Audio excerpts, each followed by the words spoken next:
चलिए फिर अब शो की शुरुआत करेंगे और शो की शुरुआत में एक सवाल से करूंगा आशीष।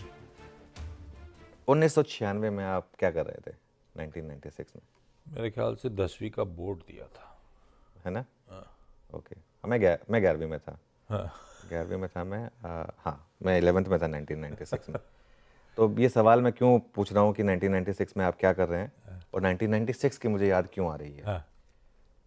अच्छा, 1996 ही था ना वो, शायद ड्रीम बजट वाला साल, शायद जो चिदम्बरम वाला। हाँ, 96 96 था। था या कुछ नहीं, 96 था, इन ऑल प्रोबेबिलिटी 96 हाँ है था। ना, ड्रीम 96 था बजट। मेरे ख्याल से। देखिए, निफ्टी की फरवरी में भी एक नुकसान के साथ बंद होने की तैयारी हो रही है ना? और ये लगातार 5वें महीने गिरावट होगी। अक्टूबर, नवंबर, दिसंबर, जनवरी, फरवरी, 6 महीने का चार्ट रख दीजिए जरा निफ्टी का एक बार, और 5 महीने तक लगातार निफ्टी में गिरावट हो रही है। और ये आखिरी बार ऐसा कब हुआ था? 1996 में। तो मतलब 29 साल। थोड़ा फीलिंग आ रही है ना कि हम एज हो रही है थोड़ी धीरे धीरे। 29 साल पहले ये हुआ था ऐसा, 29 साल के बाद ऐसा होगा। अगर इस रिकॉर्ड को आपको तोड़ना है तो अगले 2 दिन में आपको 1000 पॉइंट की रैली दिखानी होगी। 23,508 था जब हमने महीने की शुरुआत की थी, अब हम 22,500 पर हैं। तो 2 दिन में 1000 पॉइंट की रैली हो जाए तो नहीं होगी, आपको पता ही है। तो 96 के बाद पहली बार ऐसा होगा। लेकिन एक चीज बहुत इंटरेस्टिंग है, ये 5 महीनों में कुल गिरावट 14% की रही है। तो जिसे कहते हैं ना, एक डेथ बाय 1000 कट्स। मार्केट को धीरे धीरे धीरे धीरे, आप मतलब ऐसा नहीं है कि मार्केट एकदम से गिर गया जैसे नॉर्मली होता है, मार्केट एकदम से गिर जाए, चलो ठीक है, कुछ लोग बाहर हुए, उसके बाद मार्केट में वी शेप की रिकवरी आ गई।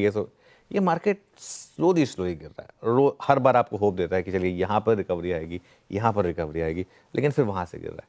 और 5 महीने में 14% गिरे, मतलब हम आप ऑन एन एवरेज मान के चलिए 3% पर मंथ गिरे। तो 3% कहने के लिए एक महीने में बहुत ज़्यादा नहीं होता, लेकिन जब वो 5 महीने तक लगातार होता है तो थोड़ा सा पेन आता है।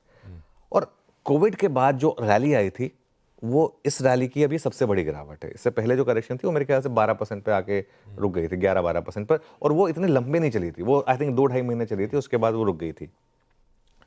तो ये एक और दिक्कत का मामला है यहाँ पर, क्योंकि ये स्लोली आ रही है। और पोस्ट कोविड जो पैसा, ये हमेशा रिस्क रहा था कि पोस्ट कोविड जो पैसा आया उसने कभी करेक्शन देखी नहीं है। पिछले महीने हमने फर्स्ट साइन देखे थे एसआईपी कैंसिलेशंस के। अब फरवरी में भी मार्केट गिरी और ज़्यादा गिरी है बल्कि। तो क्या इस महीने का डेटा, आई थिंक मार्च में जब वो डेटा आएगा इस महीने का, वो सबसे क्रूशल होगा। और असली दिक्कत है पोर्टफोलियो में। निफ्टी ठीक है, एक बार के लिए 14% गिर गया, हम मान सकते हैं। पोर्टफोलियो में दिक्कत है। मिड कैप अपने हाई से गिरा है 18.5% और स्मॉल कैप अपने हाई से गिरा है करीब करीब 22%। और एक और दिक्कत मैं आपको बताऊं यहाँ पर, ये कहना बड़ा आसान होता है कि ठीक है आप एवरेज कर लीजिए। ऐसे नहीं होता है, आसान नहीं होता है। और स्पेशली अगर आप अपने स्टॉक्स में 40% की डिक्लाइन देखेंगे, जो कई केसेस में होगी, तो बहुत बहुत लोग फंसे हैं। और मैं इसके लिए ना, जब वो मिड कैप और स्मॉल कैप की रैली पीक पर थी, इसके लिए मैं बहुत केयरफुल हो गया था। तब मुझे लग रहा था कि ये कुछ ना कुछ ऐसा होने वाला है। पीएसयू इंडेक्स देखिए आप, 29% गिरा है अपने हाई से। पीएसयू इंडेक्स, कितने लोग आके बोलते थे कि पीएसयूज खरीदो, पीएसयूज खरीदो। 29% PSU index. Real estate index 29%, PSU bank 27%।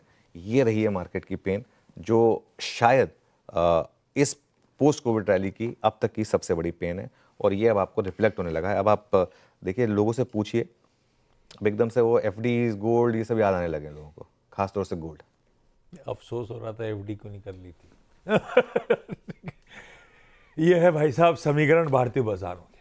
अच्छा, शो शुरू होने से पहले हेडलाइन के उस पर एक इंटरेस्टिंग टीजर आपने दिया था कि बात करेंगे भारत के अंडर परफॉर्मेंस की क्या कारण है, कितना गिर सकते हैं हम यहाँ से, उसके टेक्निकल और फंडामेंटल एस्पेक्ट्स टटोलेंगे। एक काम करते हैं, तोड़ते हैं। टेक्निकल एस्पेक्ट क्या है? बिल्कुल।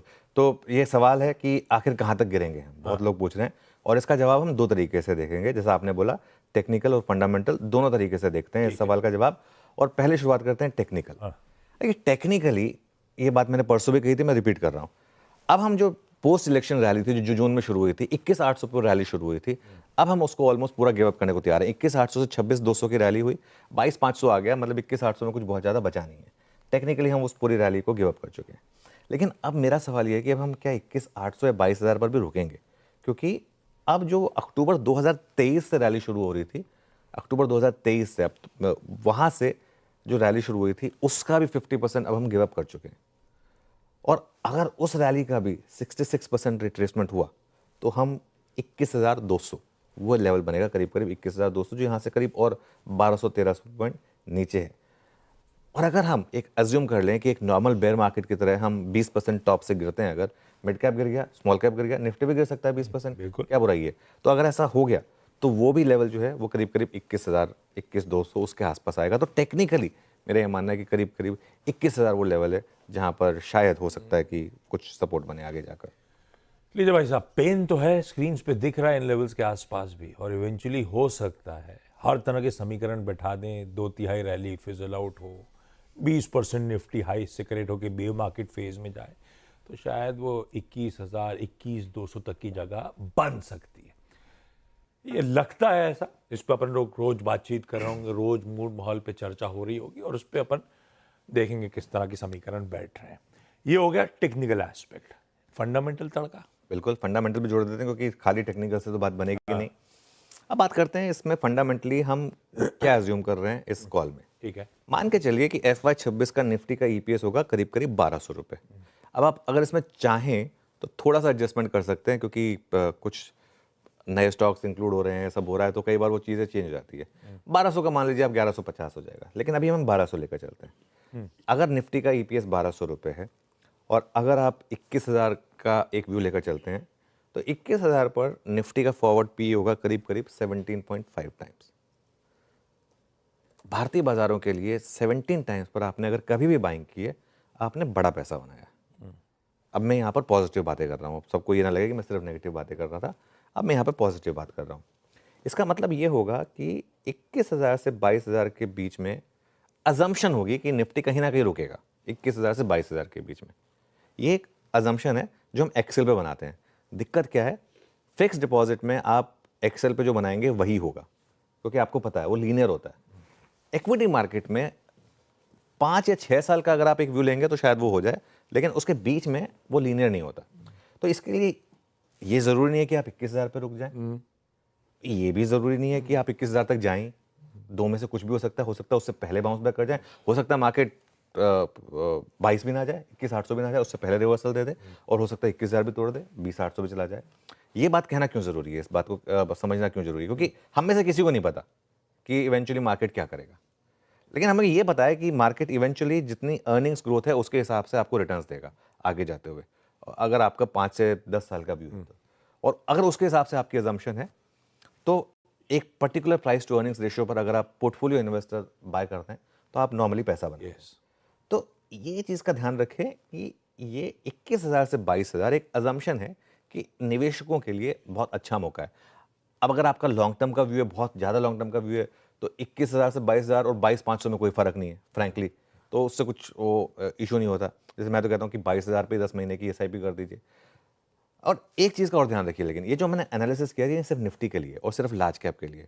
Mid cap, small cap, micro cap, भंगार कैप, कचरा कैप, जो भी हैं ये जिसमें बढ़ चढ़कर कॉल्स दी जा रही थी 6 महीने पहले, उसमें अभी भी आपको बहुत ज़्यादा केयरफुल होने की ज़रूरत है। क्यों? क्योंकि उनमें से कई स्टॉक्स ऐसे हैं जो 60-70% भी गिर जाएंगे, हू केयर्स। अच्छा एक बात बताइए मुझे, अब 2024 के कितने आईपीओ जो बढ़ चढ़कर लोग बोलते थे कि लगाइए पैसा, लगाइए पैसा, लगाइए पैसा, लगाइए, अब उनमें से कितने आईपीओ की हम बात भी करते हैं? कितने लोग वो जो उस आईपीओ के चीयर लीडर्स बने हुए थे आके उसको रिविजिट करते हैं?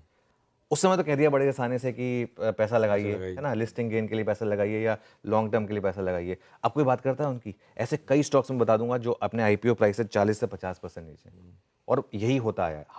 और कोई भी आईपीओ आज की डेट में ऐसा नहीं आ रहा है जिसको पैसा लगाने लायक है फ्रैंकली।